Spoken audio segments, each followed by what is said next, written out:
आदरणीय मेरे प्रिय दोस्तों और भक्तों, अपने पिछले वृत्तांत में महाभारत में मैंने आपके समक्ष कौरवों द्वारा विराट नगर पर आक्रमण करने का वृत्तांत आपके समक्ष रखा था। दोस्तों, इस विराट नगर पर आक्रमण के तहत विराट नगर के जो नरेश थे उनको गिरफ्तार कर लिया गया था और दुर्योधन ने विराट नगर पर आक्रमण जब किया तब कौरव सेना और युधिष्ठिर के बीच में घमासान युद्ध हुआ। कौरव विराट नगर के सैनिकों की बहादुरी देखकर चकित थे, परंतु वे युधिष्ठिर को सामने पाकर भी नहीं पहचान सके थे। दोस्तों, विराट नरेश को पांडवों ने मुक्त करा लिया और इसके बाद जब अर्जुन युद्ध स्थल की ओर युद्ध भूमि में अग्रसर होते हैं तो दोस्तों, यह वृतांत आपके समक्ष आज मैं रखने वाला हूं। अर्जुन पहुंचे युद्ध भूमि में, तब क्या होता है। दोस्तों, कौरव सेना की शर्मनाक हार से कर्ण उत्तेजित हो जाते हैं। उनके एक विशाल सेना उन्होंने तैयार की और विराट नगर पर पुनः आक्रमण करके उनकी 60,000 गायों को उन्होंने पकड़ लिया। यद्यपि विराट का राजकुमार उत्तर महान योद्धा था, किंतु उसका सारथी दुशासन के विरुद्ध युद्ध करते हुए मारा गया था। इसलिए अच्छे सारथी के बिना वह युद्ध भूमि में जाने में असमर्थ था। दोस्तों, जब बृहन्नला बने अर्जुन को राजकुमार की इस दुविधा के बारे में पता चला तो उन्होंने द्रौपदी द्वारा राजकुमार के पास यह संदेश भेजा।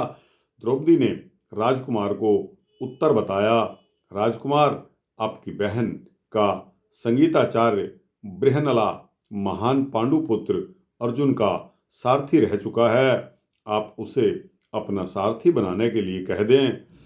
राजकुमार ने द्रौपदी की सलाह को मानते हुए बृहन्नला को अपना सारथी बनाने के लिए वह राजी हो गया, बना लिया। तब अर्जुन राजकुमार उत्तर के सारथी बनकर युद्ध भूमि में जा खड़े हुए, लेकिन कर्ण की विशाल सेना को देखकर राजकुमार घबरा गया और अर्जुन से रथ नगर की ओर मोड़ने के लिए जोर देने लगा। तब अर्जुन बोले कि राजकुमार, हमें दुश्मन की सेना को अपनी सीमा के बाहर खदेड़ना है। एक क्षत्रिय होकर युद्ध भूमि से पीठ दिखाकर भागना आपको शोभा नहीं देता। यदि आप दुश्मन का मुकाबला नहीं कर सकते तो आप मेरा स्थान ग्रहण कर लें, अर्थात आप सारथी बन जाएं और मैं आपके स्थान पर युद्ध करूंगा। राजकुमार अर्जुन का सुझाव मान लेते हैं और तब अर्जुन ने रथ को एक पेड़ के पास लाकर खड़ा कर दिया और रथ से उतरकर अर्जुन ने मिट्टी को हटाकर अपने दिव्यास्त्रों को निकाला, जो उन्होंने विराट नगर आने से पूर्व वहां छिपा दिए थे।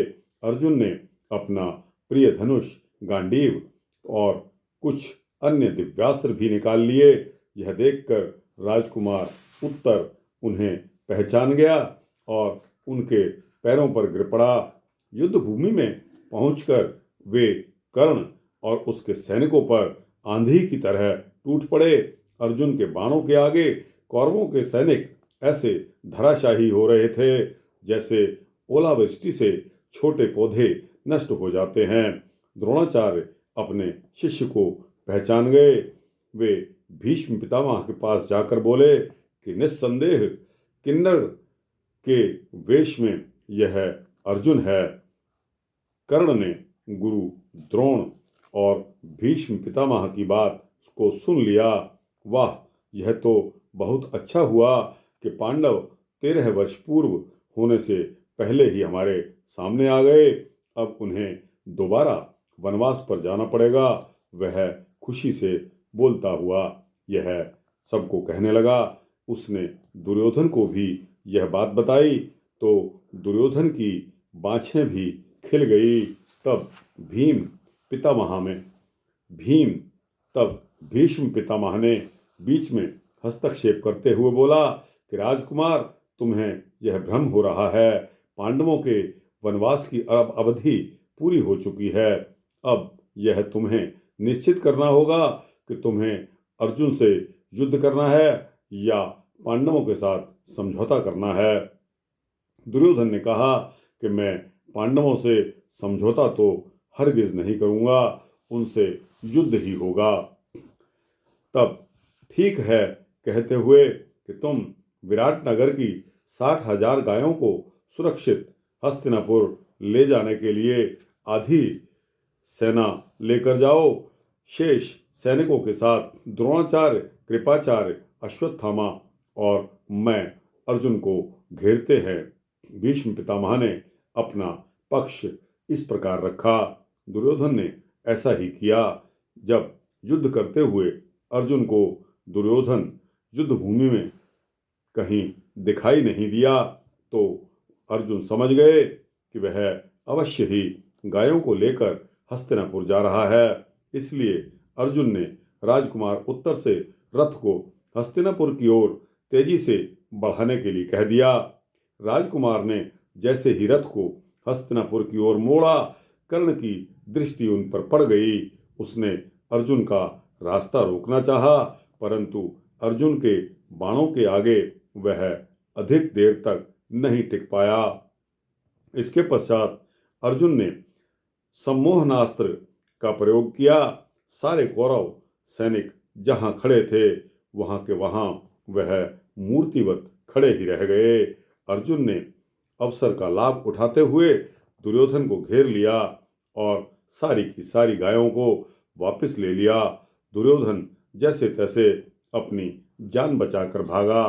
तो दोस्तों, इस प्रकार विराट नगर में अर्जुन ने जो बृहनला के रूप में वहाँ रह रहे थे, संगीताचार्य उन्होंने अपना भाव स्पष्ट करते हुए अपना अर्जुन का रूप दिखा के अपने दिव्यास्त्रों को वहाँ से जंगल में से निकालकर और हस्तिनापुर की सारी सेना को सम्मोहनास्त्र से अपने वश में कर लिया और गायों को भी दुर्योधन से छुड़वा लिया। तो दोस्तों, यह वृत्तांत यहाँ समाप्त होता है। आपको कैसा लगा? अच्छा लगा हो तो इसको लाइक और शेयर करिए। अपने दोस्तों, भक्तों, मित्रों, जिज्ञासुओं को भेजिए। इस चैनल को सब्सक्राइब कर देंगे तो आपको इसी तरह के सूक्ष्म भक्ति वृत्तांत मिलते रहेंगे। जय श्री राधे, जय श्री राधे कृष्णा।